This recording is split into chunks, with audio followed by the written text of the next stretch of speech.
안녕하세요. 오늘도 서연살롱을 찾아주셔서 감사합니다. 지난 명절에 쓸쓸히 홀로 보낸 60세 젊은 할매예요. 글쎄 외동아들 내외가 홀랑 처갓집만 가지 뭐예요. 내가 돈이 없는 부모라서 올 필요도 없다면서 말이죠. 내 참 어이가 없어서 요즘엔 돈 없으면 부모 취급도 못 받나 봅니다.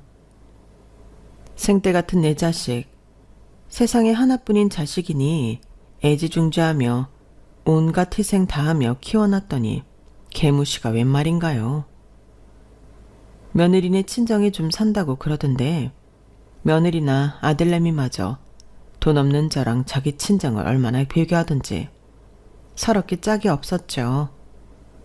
그놈의 돈이 뭔지 사막에 신기루 갔던 돈을 쫓아 한평생 건강까지 잃어가며 열심히 일했지만 쫓으려 할수록 돈은 저에게서 멀어지더군요.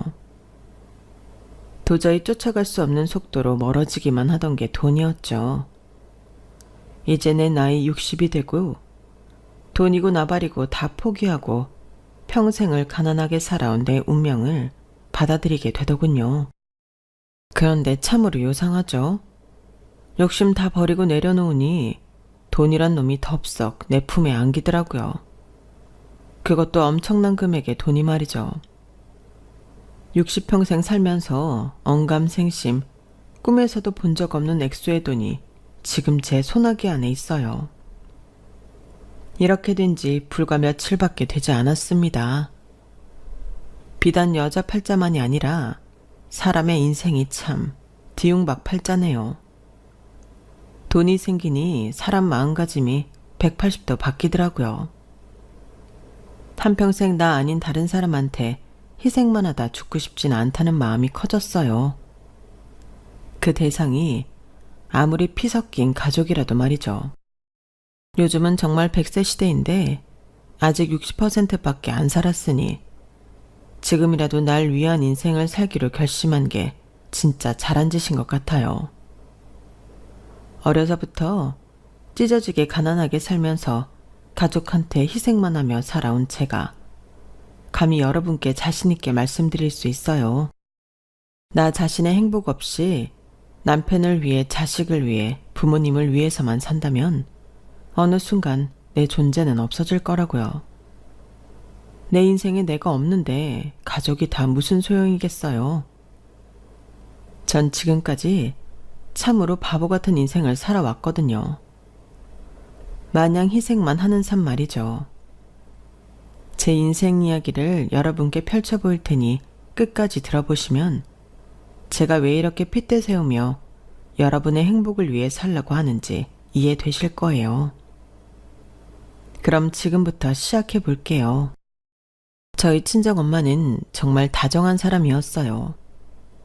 비록 제가 어렸을 때 돌아가셔서 엄마에 대한 많은 기억은 없지만 순간순간의 따뜻한 기억들은 아직도 남아있어요. 긴 머리에 뽀얀 피부, 천사 같은 외모에 착한 마음씨와 다정한 말투를 가진 엄마였어요. 나에겐 정말 완벽한 엄마였지만 엄마는 몸이 너무 허약하기 그지없었죠.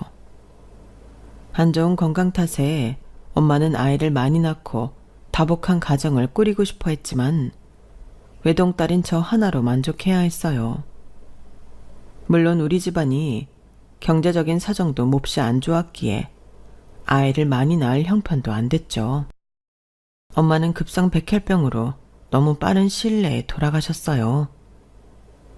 전 엄마와 이별할 마음의 준비도 안 됐는데 이미 내 곁에 엄마는 없었죠. 엄마가 갑작스레 돌아가시고 한 달은 울었던 것 같아요. 잠자는 시간 빼고는 계속 엉엉 울며 다녔죠. 어린 마음에도 너무너무 억울하고 분통했기 때문이에요. 하늘은 왜 우리 엄마를 그렇게 빨리 데려갔는지 엄마가 불쌍하고 제 인생 또한 굉장히 가엾게 여겨졌던 것 같아요. 어린 나이에 표현할 길이 대성통곡하는 것밖에는 없었죠. 아빠는 당장 먹고 살아야 하니 해외 건설 현장에 나가서 일하기로 마음먹고 제게 하늘이 무너지는 제안을 하더군요. 미정아, 잘 들어. 아빠가 한 3년 정도만 외국에 나가서 일하고 큰 돈 벌어서 우리 미정이 다시 데리러 올 거야. 그때 동안만 동네 고아원에 잠깐만 있어줄래? 아빠가 전화도 자주 하고 편지랑 사진도 많이 보낼게. 정말 미안하다, 아가. 아빠, 엄마도 날 버리고 하늘나라로 가버렸는데 아빠까지 날 버린다고요? 안 돼요, 아빠. 제발 날 버리지 마세요. 제발요. 네? 전 아빠의 바지가랑이를 붙잡고 땅바닥에 주저앉아 엉엉 울었어요. 하지만 아빠는 결심을 굳힌 듯 단호했죠. 미정아, 아빠도 마음이 아프지만 한국에서 돈 버는 건 한계가 있구나. 해외로 나가서 조금만 고생하면 이놈의 지긋지긋한 가난에서 벗어날 수 있을 거야. 아빠가 돌아오면 우리 멋진 양옥집도 사고 미정이 대학까지 보내줄게. 아주 예쁘고 비싼 원피스도 사주고 말이야. 조금만 참으렴. 그렇게 전 고아원에 맡겨졌어요. 아빠가 사주신 곰인형과 함께 말이죠. 그 곰인형은 아직까지도 제 방에 있어요. 지금껏 거의 50년간 제 목숨처럼 지켜온 곰인형이죠. 아빠가 해외 건설 현장으로 떠나고 한 몇 달간은 편지도 자주 오고 전화도 가끔 왔어요. 그런데 고아원에 아주 큰 불행이 닥치고 말았어요. 50년 전에 고아원은 시설이 아주 열악했죠. 제대로 된 건물이 아닌 거의 가건물 수준이었고 지대도 낮은 곳에 심지어 계열물 옆에 자리 잡고 있었어요. 비가 너무 많이 오자 계열물이 순식간에 불어나 건물이 통째로 거의 떠내려가다시피 해버렸죠. 고아원에 있던 아이들은 저를 포함해 밤에 자다가 날벼락을 맞은 꼴이었어요. 뭔가 축축한 기분에 눈을 반쯤 뜨고는 이게 꿈인가 생시인가 하고 있었는데 고아원 원장님의 고함 소리와 천둥 번개 소리에 정신이 번쩍 들더군요. 얘들아, 다들 얼른 일어나서 밖으로 나와. 홍수 나서 건물이 다 떠내려가게 생겼어. 옆에 친구들 얼른 다 깨워. 늑장 부리면 우리 다 죽는다. 얼른 나와. 전 당장 뛰쳐나가려다가 다시 방으로 들어갔어요. 더듬더듬 아빠가 주신 곰돌이 인형을 찾았죠. 친구들이 재촉에 재촉을 더하더군요. 그도 그럴 것이 생사가 달린 문제였으니까요. 야, 김미정, 얼른 나와. 왜 다시 기어들어가는 거야? 괴물에 휩쓸려 죽고 싶어? 안 돼. 우리 아빠가 준 곰돌이 갖고 나갈 거야.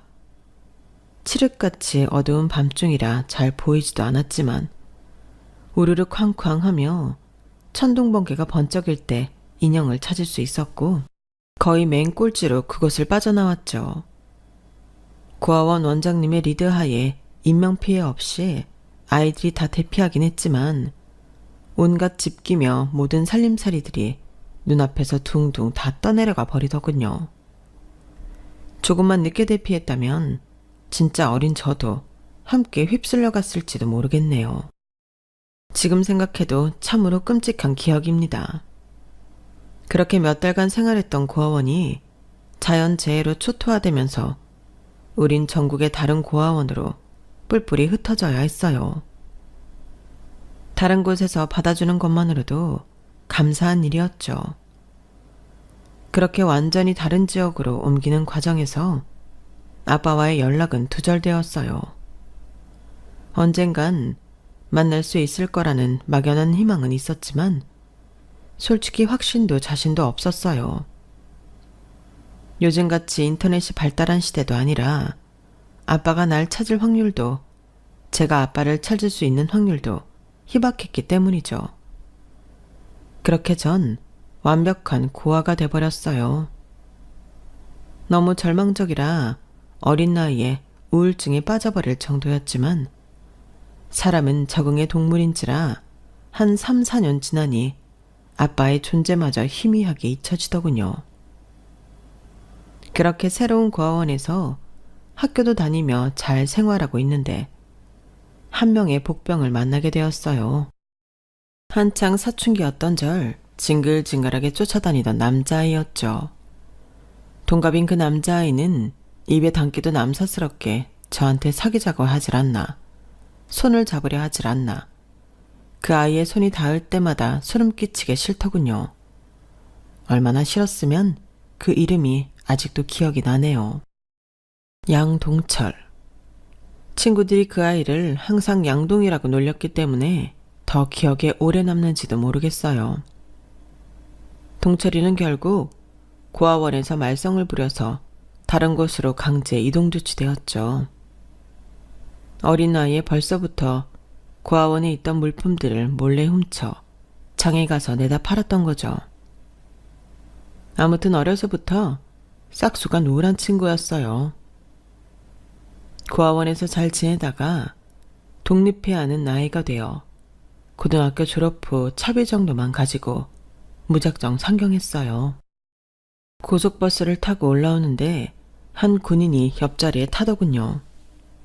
키가 외국인처럼 크던 그 군인은 제 옆에 앉자마자 냅다 울기 시작했어요. 전 너무 놀라 무서울 지경이었죠.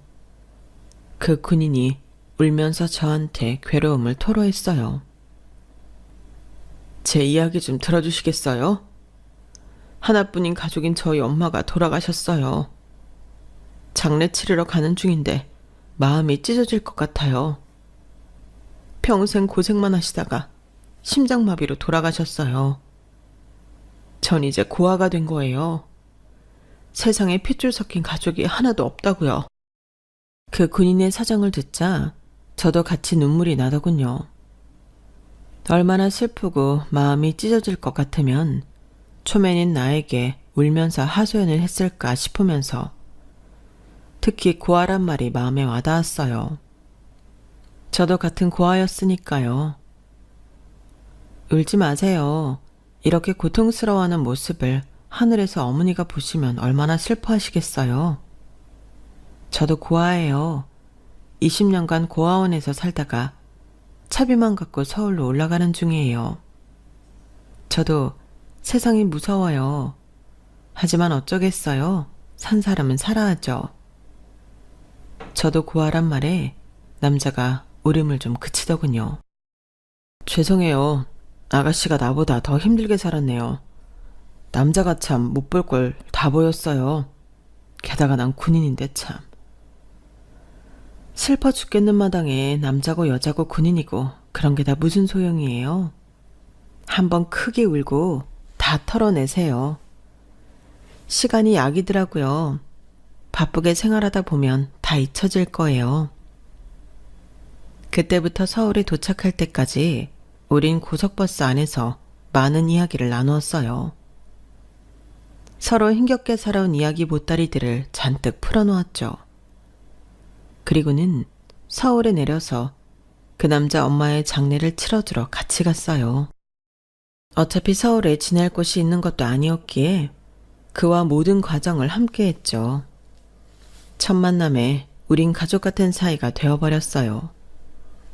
제가 서울에 일정한 주거지가 있는 게 아니라 전화번호도 없었으니 그의 군대 주소만 받아서 펜팔이 시작되었죠. 우리 관계는 사귀는 단계를 뛰어넘어 바로 결혼을 고려하는 단계로 접어들었어요. 전 서울의 한 박스 공장에 취직했고 공장 기숙사에서 지낼 수 있었으며 군인이었던 내 남자친구 이상구는 휴가를 최대한 자주 내어 절 만나러 왔죠. 지금은 그런 일이 많이 없겠지만 옛날엔 아가씨가 공장에서 일하면 유부남이건 총각이건 많이들 찝적댔어요. 저에게도 유부남 팀장이 다방 가서 커피 한잔 하자며 그렇게 들이댔었죠. 절 갖고 놀려는 수작이 뻔해 보였어요. 그날도 고된 노동 후 공장 기숙사로 들어가 쉬려는데 그 팀장이 기숙사 앞에서 기다리고 있더군요. 어이, 김미정이, 우리 다방 약속 어떻게 된 거야? 팀장님, 왜 저한테 자꾸 이러시는 거예요? 유부남이 댁에 가서 아이 돌봐야 하는 거 아닌가요? 팀장님이 밖에서 이러고 다니는 거 사모님이 알긴 하나요? 저 남자친구 있다고 했잖아요. 다시 또 이러면 진짜 공장장님한테 다 일러 바칠 거예요. 뭐? 이런 앙큼한 년? 이렇게 도도하게 나오니까 더 섹시한걸? 그 팀장놈은 제 손을 잡으려 했고, 그때 휴가 나온 줄도 몰랐던 남친이 어디선가 나타나 그 팀장한테 주먹을 갈기더군요. 너 뭐야? 이 군바리 새끼가 어디 민간인을 때려? 나 지금 경찰에 신고할 거야. 야, 이 새끼야. 신고할 거면 내가 널 신고해야지. 너 가정도 있다는 놈이 왜 남의 여자를 건드리려 해? 미정이 내 부인이야. 앞으로 내 아내한테 한 번만 더 찝쩍거리면 죽여버릴 거야. 알았어? 남친이 세게 나오자 팀장은 슬금슬금 꽁무니를 빼더군요. 박력 있는 남친이 너무 멋져 보이는 순간이었죠. 미정아, 내가 불안해서 안 되겠다. 나 제대하는 날 바로 혼인신고하자. 같이 살자고. 추진력 좋은 남친은 본인 말대로 제대하는 날 바로 혼인신고하러 가자고 했어요. 너무 간단하게 우리는 부부가 되었죠. 서로 돈이 없기는 마찬가지였으니 계단 밑 창고 같은 곳에서 월세로 신혼여행을 시작했어요. 누우면 사람들이 계단 올라가는 소리가 저벅저벅 다 들리는 3평짜리 창고였어요. 하지만 신혼인데 뭔들 상관이 있겠어요. 한 1년 정도는 남편과 함께 할 수 있다는 사실만으로 모든 게 다 좋았죠. 나한테 다시금 가족이 생겼다는 사실이 무진장 행복했거든요. 하지만 그 이상이 되니 시궁창 같은 현실이 우리 콩깍지를 알아서 벗겨주더군요. 임신을 했지만 창고에서 아이를 낳아 키울 수는 없는 노릇이었고, 어찌저찌 대출을 받아 원룸 반 전세로 거처를 옮겼죠. 공장에서 일하는데 그때 당시 육아휴직이란 게 어딨겠어요. 아기 낳으면 바로 잘리는 거였죠. 우리 아들이 세상에 나와서 우유값은 매일 들어가는데 남편은 군 제대 후 한 달 이상 꾸준히 일해본 적이 없었어요. 전 우리 부부한테 친절하게 대해줬던 옆집 할머니한테 우리 아들 치어기를 맡겨놓고는 다시금 일하러 나가야 했어요. 아기 낳은 지 얼마 안 돼서 젖은 도는데 억지로 말리느라 화장실 가서 짜내기도 하고 식혜도 많이 먹었네요. 이번엔 식당에서 일했기에 남은 반찬을 집에 싸갈 수 있었어요. 거의 상하기 직전의 야채들도 얻어갈 수 있었죠. 맨날 일자리 구한다며 애기도 안 보고 밖으로만 돌던 남편이었기에 미운 감정이 점점 쌓여갔지만 어쩌겠어요. 내 남편이고 내 애의 아빠이니 내가 먹여 살릴 수밖에요. 그렇게 서로 미운 정만 들고 있을 때 남편이 번듯한 직장을 구했다는 소식을 전하더군요. 미정아, 나 정화조 푸는 일 하게 됐어. 이게 거의 공무원 비슷한 직장이라 안정적일 것 같아. 이제 미정이 네가 애기 봐. 내가 나가서 돈 벌어올게. 너무 잘됐다 자기야. 일단 우리 치혁이는 옆집 할머니가 봐주고 계시니까 나도 같이 돈 벌어야지. 힘들겠지만 수고해줘 자기야. 우리 치혁이 잘 키우려면 빨리 돈 모아야 하니깐. 남편은 늘 한두 달 다니다가 직장을 그만두곤 했기에 이번에도 좀 불안했지만 웬일인지 이번엔 5개월 이상 잘 다니더군요. 월급도 따박따박 갖다 주고 말이죠. 정화조 푸는 일이 고된 노동이라 걱정했는데 내심 다행이었죠. 하지만 남편을 향한 안심은 금물이었어요. 남편은 취업을 하자마자 갑자기 사치스러워지더군요. 치혁엄마, 이 능력 있는 서방님이 뭐 사왔나 한번 봐봐. 자, 세상 금은보화를 다 사왔다고. 당신 살면서 이런 거 구경이나 해봤어? 남편이 사온 선물에 저는 눈이 휘둥그레해졌어요. 아주 값비싸 보이는 진주 목걸이와 진주 반지, 두꺼운 금목걸이도 있었거든요. 아니, 이게 다 뭐야? 자기 월급 얼마 받는다고 한꺼번에 다 써버리면 어떡해? 야, 서방님이 선물 사왔으면 기분 좋게 받는 맛도 있어야지. 에이씨, 기분 잡치네. 하든지 말든지 맘대로 해. 남편은 대체 정어져 푸는 대가로 월급을 얼마나 받는 건지 이번엔 아주 비싼 고깃집으로 향하더군요. 자, 맨날 초식동물인 소랑 토깽이가 친구하자고 할 정도로 풀떼기만 먹고 살았는데 오늘은 배떼기에 기름칠 좀 하러 가자고. 내가 한우 만난 곳 알아놨으니까 애기 데리고 나만 따라와. 우리 치혁이도 고기 맛을 좀 알아야 할 거 아냐? 이 역시 태어나서 처음 비싼 한우집으로 가서 우적우적 먹었어요. 남편이 하도 큰소리쳐서 이 정도 돈은 충분한 줄로만 알았죠. 하지만 큰 오산이었어요. 저희 부부와 치혁이가 만나게 한우를 뜯고 있을 때 저 뒤로 검은 그림자가 우리를 에워싸더군요. 경찰이었어요. 이상구, 절도범으로 체포한다. 바로 도망친 남편의 모습까지 확인하고는 전 놀라서 자빠질 뻔했죠. 절도범이요? 거기 서, 이상구. 남편은 100m도 도망가지 못하고 당연히 잡혔어요. 전 겁에 질려 아이만 안고 있는데 경찰이 서까지 동행할 것을 요구하더군요. 가서 있는 그대로 다 말했어요. 갑자기 가져온 보석들이라든지 돈 얘기 등등.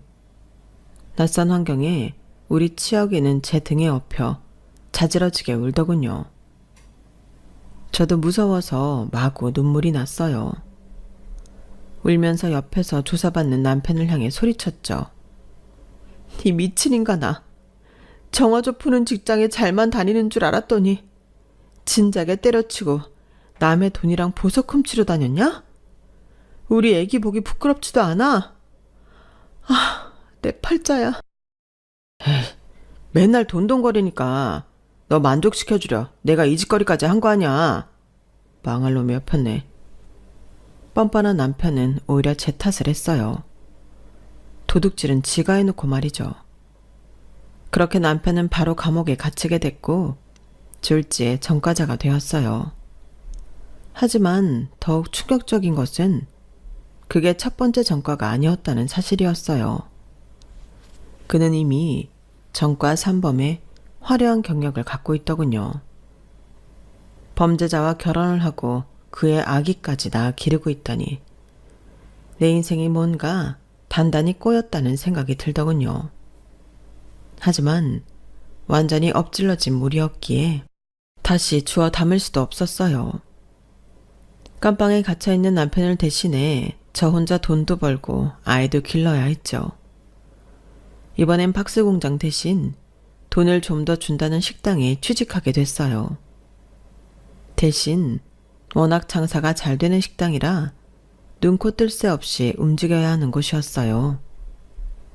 그렇게 하루에 4시간 이상 자지 못하고 일하며 아이를 돌보다가 아주 가끔 짬을 내어 교도소 면회를 가면 남편은 아주 적반하장이 따로 없었죠. 그때쯤엔 이미 남편은 본인의 민낯이 다 드러났다고 여겼는지 오히려 저한테 지랄지랄을 하더군요. 전과 사실을 숨기고 저와 결혼했다는 것도 전혀 미안한 기색조차 없었어요. 아니 이 여편네가 사방님이 옥에 갇혔으면 옥바라지 제대로 해야 할 거 아냐. 영치금 하나도 안 나오면 난 맨날 여기서 주는 콩밥만 먹고 살라는 거냐? 그럼 뭐 여기서 근사한 안주에 술이라도 자시겠다는 얘기예요? 도둑질해서 깜빵에 갇힌 주제에 여기서 삼시세끼 밥 주면 그것도 감지덕지 해야지. 그리고 나 지금 치혁이 업고 있는 거 안 보여요? 오랜만에 아들 봤으면 아기 안부라도 좀 물어야지. 순전히 자기 생각만 하고 진짜 이기적이라니까. 뭐라고? 여기까지 와서 서방 욕이나 짓거리고. 너 깜빵에서 나가면 내가 가만히 있지 않을 거야. 부인 교육 단단히 시킬 거라고. 남편은 본인이 했던 말을 정확히 지키더군요. 형을 다 살고 나오자 그나마 숨기고 있던 야수의 발톱을 그대로 드러냈어요. 조금만 자기 비위에 거슬리는 행동을 하면 집안의 집기를 다 던져 부셔버렸고 때론 저한테 손찌검까지 날리더라고요. 진짜 비참하기 짝이 없었어요. 급기야 남편은 도박에까지 손을 댔어요. 진짜 미친놈이 지랄하는 꼴이었죠. 도박을 하려면 돈이 있어야 하니 제가 식당에서 힘들게 번 돈을 좀 모을라 치면 다 뺏어가 버리더군요. 야, 돈 내놔. 손순이 주면 오늘 밤에 내가 딱 3배로 튕겨서 갖다 줄게. 뭐? 이 미친 인간아. 자기가 아기 아빠면 부모다운 올바른 행동을 좀 해봐. 애가 다 듣고 보는데 진짜 쪽팔리지도 않아? 이젠 당당하게 조박자금 달라고 요구해? 내가 돈이 어딨어. 당장 우리 치혁이 학교 보내야 하는데 티셔츠 쪼가리 하나 사 입힐 돈도 없어서 길거리에다 주워서 입힌다고. 너 진짜 돈 안 내놓을 거야? 좋아. 그렇게 귀하게 여기는 치혁이 내가 데려가지. 뭐? 이 인간이 진짜 돌았나? 내 새끼를 어딜 데려간다는 거야? 여보, 치혁 아빠. 남편은 정말 아이를 데리고 나가버렸어요. 진짜 유치하게 짝이 없게 아이를 볼모로 와이프인 저한테 도박 자금을 뜯어내려 하다니. 남편은 단순하게 한 행동이었을지 몰라도 저에게 우리 치혁이는 세상에 단 하나뿐인 핏줄이었어요. 저의 생명줄과도 같은 아이였죠. 어딘지 모를 장소로부터 아이와 함께 있을 남편이 전화를 하자 부들부들 떨면서 말했어요. 당신이 그렇게도 싫어하는 경찰한테 전화했어. 그러니 얼른 치혁이 데리고 집으로 들어와. 나 치혁이 없으면 죽는 거 몰라? 당신이 달라는 돈 다 줄 테니 도박을 하든지 계집질을 하든지 마음대로 하라고. 난 이미 당신 포기했으니. 경찰을 무서워하는 남편이라 바로 아이와 함께 기어 들어오더군요. 전 남편이 꼴도 보기 싫어서 집에 있는 현금을 냅다 남편에게 던져버렸어요. 남편은 그제서야 사이코처럼 희죽희죽 웃고 휘파람까지 불며 집을 나갔어요. 고마워 마누라. 약속한 대로 내가 딱 3배 불려가지고 올게. 남편의 그런 비행이 끔찍해도 싫었던 건 바로 우리 치혁이가 아빠의 단점만 보고 잘하면 똑같이 따라했기 때문이었어요. 엄마, 아빠가 소리 지르면 돈 주면서 난 왜 돈 안 주는 거야? 나 애들하고 오락실 가기로 했단 말이야. 에이씨, 그럼 나도 선풍기 때려 부술 거야. 이치혁, 너 미쳤어? 아직 초등학생밖에 안 됐는데 지 아빠 또라이 짓 하는 건 그대로 배워가지고. 너 진짜 엄마 눈에서 피눈물 나게 할래? 너까지 이러면 엄마가 어떻게 사니? 초등학생인 아들 앞에서 눈물이 나더군요. 너무 서러웠어요. 생때 같은 내 자식 귀하고 또 귀하게 키웠는데 아빠의 유전자를 선천적으로 닮은 탓인지 아님 후천적으로 아빠 행동을 보고 배워서 그런 건지 그야말로 비행 청소년이 돼가고 있었죠. 마음 같아선 식당이고 뭐고 다 때려치우고 치혁이 뒤만 졸졸 쫓아다니며 바른 길로 인도하고 싶었어요. 하지만 당장 입에 풀칠할 돈도 없었으니 제가 나서서 돈 벌러 다녀야 했어요. 투잡, 쓰리잡 뛰면서 말이죠. 제가 아이를 제대로 돌볼 시간이 부족할수록 아이는 더욱 엇나갔어요. 돈이 없어 메이커 달린 옷 한 번 사준 적이 없었는데 이상하게도 치혁이는 아주 비싼 파카며 새 운동화를 신고 다니더군요. 너 이거 어디서 났니? 나이키 운동화 이거 비싼 거 아니야? 엄마가 시장에서 사준 운동화는 어쩌고? 엄마, 장난해? 나보고 시장표 짝퉁 신발이나 신고 다니라는 거야? 가오 떨어지게 시리. 그럼 이 옷은 다 어디서 났는지 어서 말해. 혹시 훔친 거 아니야? 엄마, 날 뭘로 보는 거야? 내가 아빠처럼 도둑질해서 깜빵 갈 사람으로 보여? 훔친 거 아니고 친구가 나한테 바친 거라고. 내가 이 구역 일진이니 말이야. 뭐? 일진? 그게 무슨 말이야? 너 안 되겠다. 엄마가 당장 학교 가봐야겠어. 대체 어떻게 생활하고 있는 거야? 친구들한테 깡패짓 하고 있는 건 아니지? 아이, 간섭 좀 하지 마. 엄마가 대체 날 위해 해준 게 뭐야? 맨날 돈 벌러만 다니고 끼니 챙겨줄 생각도 안 하잖아. 다른 엄마들은 애들이 말 안 해도 나이키 운동화 잘만 사주던데 엄만 대체 뭐 하는 거냐고. 아, 이놈의 주구석 지겨워. 아들놈은 남편이 하는 말을 그대로 배웠는지 웬 아저씨가 하는 말투처럼 저한테 비난을 쏟아내더니 집을 나가버렸어요. 가슴이 너무 답답했죠. 내가 누구 때문에 잠도 제대로 못 자며 돈 벌러 다니는데 이 세상 어디에도 내 희생을 알아주는 사람은 없었어요. 아들이 곧 집에 돌아오겠지 하고 집에서 씩씩대고 있었지만 아들놈은 하루가 지나고 이틀이 넘도록 소식이 없었어요. 슬슬 걱정이 되기 시작하더군요.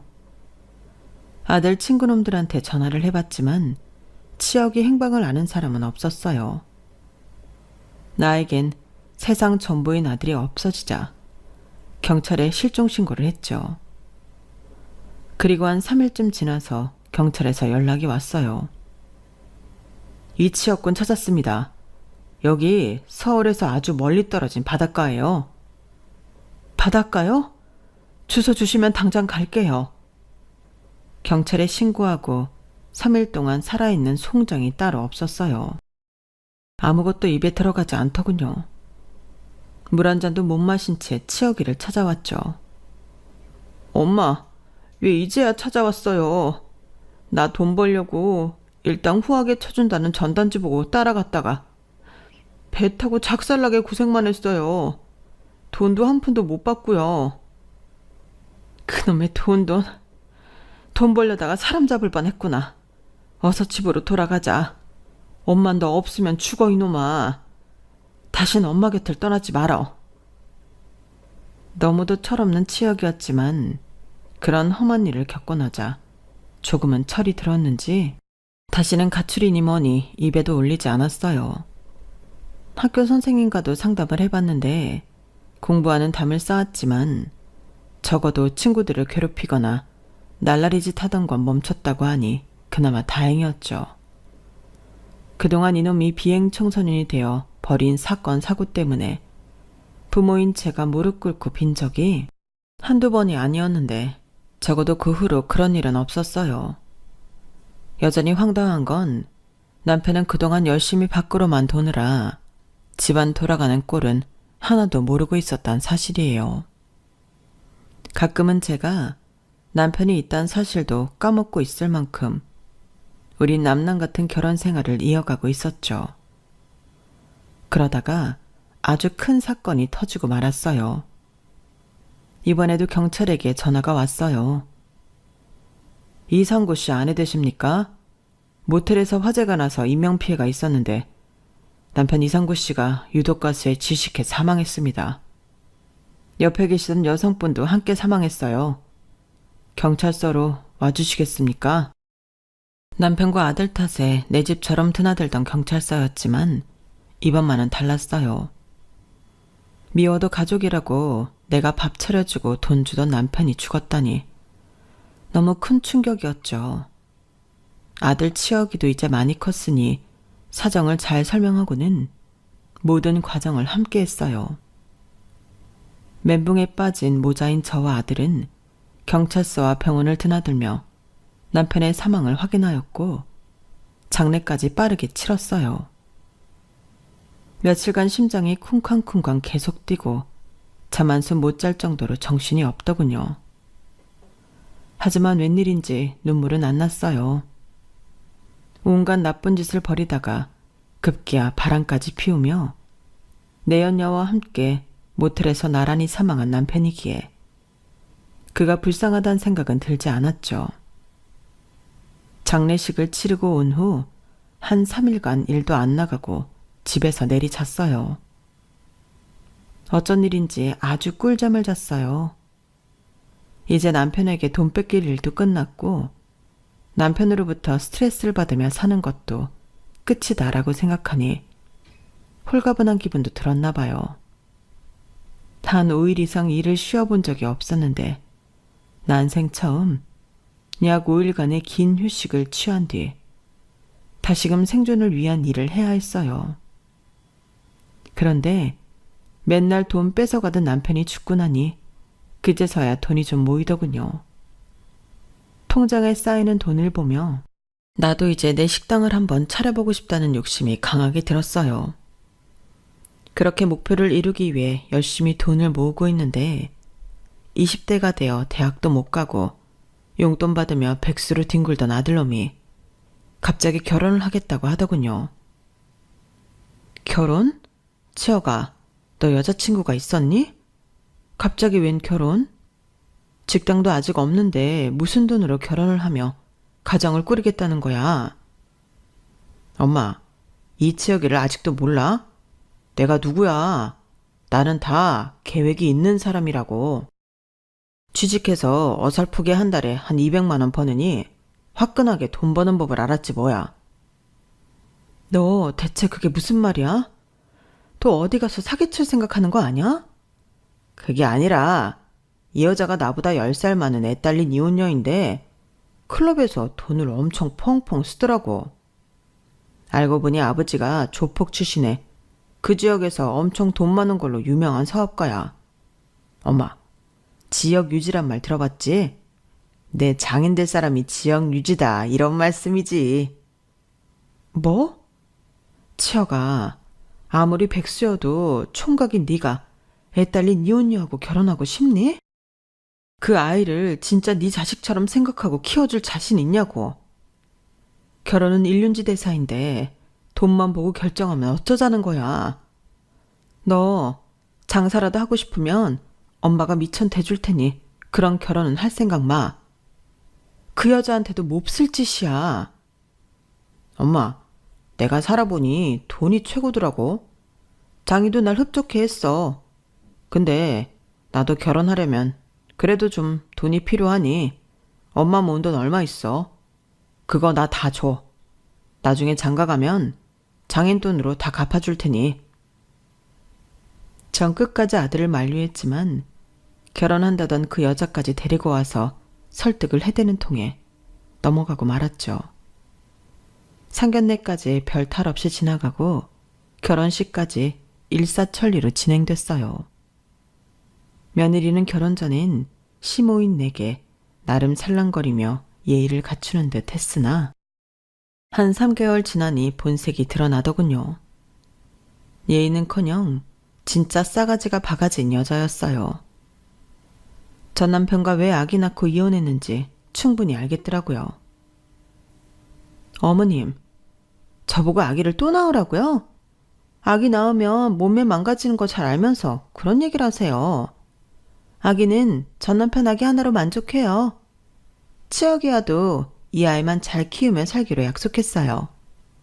그러니 잔소리 마세요. 저 빡치면 진짜 또 이 결혼 파토낼 수도 있어요. 저 MZ세대라고요. 뭐? 얘 새아가 MZ건 뭐건 난 모르겠고 그래도 우리 아들과 재혼해서 또다시 가정을 꾸렸으면 아이 하나는 낳아야 하지 않겠니? 도통 요즘 세댁들이 아이 안 낳겠다고 하니 신생아 수도 줄고 이대로 가다간 우리나라 다 망하게 생겼구나. 그리고 네가 자꾸 MZ 거려서 제사가 뭐고 다 나 혼자 지내고 시애미로서 스트레스 안 주려고 노력하는데 이번 명절에도 안 찾아오겠다는 거냐? 이 시애미랑 인연을 끊겠다는 거냐 뭐냐? 진짜 오랜만에 전화 연결이 된 며느리에게 그동안 하고 싶었던 말과 함께 이번 명절에 찾아오라고 당부하자 옆에 있던 아들놈이 전화기 너머로 제게 소리치더군요. 아우, 엄마, 또 잔소리예요. 시엄마로서 며느리한테 갑질 좀 하지 마세요. 이제 세상이 변했어요. 이번 명절에 처갓집에만 갈 거니까 그렇게 아세요. 솔직히 돈 없는 부모를 누가 찾아봐요. 엄마가 우리 부부한테 해준 게 뭐가 있냐고요. 해준 것도 없는 부모를 요즘 누가 찾아가나요? 세상 돌아가는 상황을 너무 모르시네. 끊어요. 그렇게 일방적으로 전화가 끊어지고 너무 충격을 받은 저는 핸드폰을 떨어뜨리고 말았어요. 이내 곧 저도 주저앉고 말았죠. 도저히 다리에 힘이 풀려서 서 있질 못하겠더라고요. 내가 지금까지 아들놈을 위해 희생한 세월이 너무 부질없이 느껴졌죠. 말썽만 부리다 저 세상 가버린 남편에게 기댈 수가 없으니 오직 우리 아들만 내 가족으로 여기며 평생 희생하며 살았는데 돈 없는 부모라며 멸시당하는 꼴이라니. 내가 돈이 없는 게 다 누구 때문인데. 그토록 알뜰하게 살며 다 내 새끼 위해서만 돈 쓰고 내 새끼 결혼하는데 기죽지 말라고 있는 돈 박박 긁어 장가 보내놨더니 애미한테 하는 꼴이라니. 처참하고 또 처참했어요. 내 인생이 너무 불쌍했죠. 또 한편으로는 화가 머리 끝까지 났어요. 아들이며 며느리며 더 이상 꼴도 보기 싫더군요. 어차피 돈 없는 부모라며 전화 한 통도 안 하고 집에 오기도 싫어하는데 나도 연락을 안 했어요. 내 마음속으로는 아들놈과 인연을 아예 끊어버리자고 생각했죠. 그렇게 한 일주일쯤 지나고 스팸 전화만 가끔 오던 제 핸드폰으로 모르는 번호로 전화가 왔어요. 또 광고 전화인가 싶어 받지 말까? 한 1, 2초 고민하다가 그마저도 반가워 받았죠. 사람의 음성이 너무나도 그리웠거든요. 전화 저편에서는 웬 가래 끓는 목소리의 할아버지 음성이 들렸어요. 미정이니? 김미정 씨 핸드폰 맞나요? 나 애비다. 김철순. 네 아빠야. 순간 보이스피싱인가 싶었어요. 그런데 그 잠깐의 목소리에서 한 50년 전의 아빠 음성이 떠오르더군요. 진짜 우리 아빠가 맞는 듯 했죠. 아빠, 진짜 아빠예요? 50년 전에 고아원에서 마지막으로 들었던 아빠 목소리 맞는 것 같은데? 진짜 내 아버지 맞아요? 그래, 맞아.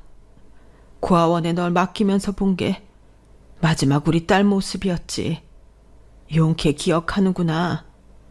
양동철이라는 사람 아니? 그 사람이 너와 같은 고아원 출신이더구나. 그 사람 건너 지인을 통해 네 연락처를 어렵게 구할 수 있었어. 어서 만나자꾸나 우리 딸내미. 보이스피싱이든 아니든 만나자고 하는 장소로 냅다 향했어요. 이제는 80대 중반이 되어 머리는 하얗게 새버리고 주름이 쭈글쭈글한 노인이 거기 있었어요. 하지만 아무리 외모가 변했어도 한눈에 알아볼 수 있었죠. 진짜 내 아버지였으니까요. 우리 모녀는 약속 장소인 식당에서 서로 부둥켜 안고 목 놓아 꺼이꺼이 울었어요. 한참을 울다가 정신 차리고는 서로의 근황에 대해 쉼없이 털어놓았죠. 양동철이라는 이름도 참 희미한 그 양반은 제가 고아원에 있을 당시 저한테 참으로 추근덕대던 사람이었어요. 미성년자임에도 고아원 물건을 팔아 넘기다가 다른 고아원으로 강제로 쫓겨나고 말았죠.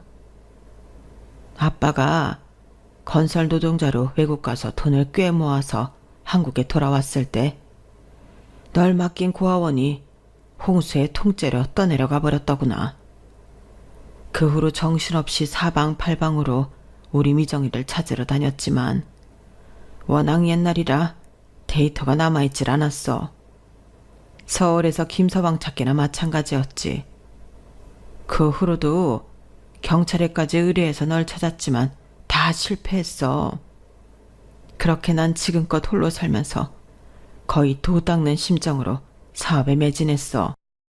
건설 현장에서 배운 경험을 살려 건설업을 했는데 중소기업치고 꽤 잘 나가서 돈도 많이 모아놨단다. 죽을 날이 다 되어 사회에 몽땅 기부할까 생각했었는데 이렇게 우리 딸을 만나게 되었구나. 모질게 즐긴 목숨 지금까지 유지하길 참 잘했다. 그 양동철이라는 작자는 내 회사 임원이었는데 사업수완도 있고 일머리도 뛰어난 직원이었지만 방법이 잘못된 사람이었어. 글쎄, 회사 돈을 몇 억을 빼돌리다가 딱 걸리고 말았지. 경찰에서 조사받는 양동철 양력을 보다가 너와 같은 고아원 출신이라는 걸 알고는 혹시 김미정이 아냐고 물어봤는데 아주 또렷이 기억하고 있더구나. 그때부터 양동철이 내 회사 돈을 횡령한 사실보다 널 알고 있다는 사실이 훨씬 더 중요했어. 다행히 몇 달이 건너서 네 연락처를 알고 있다는 사람을 만날 수 있었지. 남편은 예전에 사고로 죽고 아들 결혼시키고 잘 살고 있다면서 말이야. 그동안 혼자 아이 키우며 사느라 얼마나 힘들었니? 다 이 아빠 탓이다. 아빠가 죄인이야. 널 고아원에 맡기는 게 아니었는데 돈이 전부가 아닌데 핏줄은 무조건 끼고 살았어야 했는데 내가 잘못 생각했다. 미안하다 아가. 미안해. 아니에요 아빠. 지금이라도 절 찾아주셔서 정말 감사해요. 이렇게 정정하게 계셔주신 것도 하늘에 감사하네요. 이제 우리 떨어지지 말고 같이 지내요 아빠. 연세도 있으시니 혹시 병원 갈 일 있으면 제가 다 모시고 다닐게요. 80대인 아빠가 60대인 저에게 아가라고 부르자 진짜 옛날 어릴 적으로 돌아간 것 같았어요. 그리곤 홀린 듯이 아빠에게 지금껏 힘들게 살아온 이야기를 다 털어놓았어요. 아들과 며느리로부터 받은 푸대접까지 말이죠. 유치하지만 저도 누군가에게 내가 당한 서름을 하소연하고 싶었나 봐요. 아휴, 우리 딸이 정말 힘들게 살았구나. 그래, 아빠도 살아보니 돈 없으면 사람 대접받기 힘들더구나. 반대로 큰 돈을 벌고 나니 세상 사람들이 날 대하는 게 달라지더라고. 나 김철수는 그대로인데 말이야. 지금까지 번 돈 다 너 가져라. 이제 살 날이 얼마 남지 않았는데 내가 돈 쟁여놔야 뭐하겠니. 저승 갈 때 갖고 가지도 못할 돈 한 살이라도 젊은 네가 다 쓰고 죽어. 이제 아빠가 주는 돈으로 널 위한 인생을 살아. 세상으로부터 대접받으면서 말이야.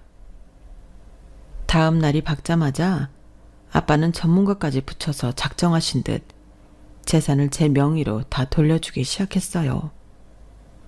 현금이며 부동산까지 말이죠. 한 번도 겪어보지 못한 일에 얼떨떨해서 볼과 허벅지를 꼬집어 보기도 수십 번. 다행히 꿈은 아니더군요. 아빠는 양동철의 횡령을 계기로 사업을 완전히 정리하셨어요. 이젠 꿈에 그리던 딸까지 만났으니 더 이상 아무런 미련이 없으며 그저 편하게 쉬고 싶다고 하시더군요. 천군만마처럼 든든한 아빠를 만난 저는 카톡 프로필에 사진 한 장을 올렸어요. 딱 3글자의 메시지와 함께 말이죠. 아빠가 제게 증여해 주신 종로에 위치한 빌딩이었고 메시지엔 내 빌딩 이렇게 3글자를 적었죠. 그러자 딱 2시간 만에 아들이 찾아오더군요. 집으로 말이죠. 엄마, 카톡에 올려진 빌딩 사진 뭐야?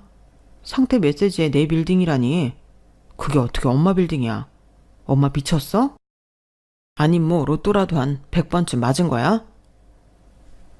아무리 오래도 절대 안 오더니 카톡 프로필 보고 단번에 집에 온 거야? 엄마가 허트말하는 거 봤니? 그거 진짜 내 빌딩이야. 50년 만에 만난 아버지. 그러니까 네 외할아버지가 엄마한테 증여해 주셨어.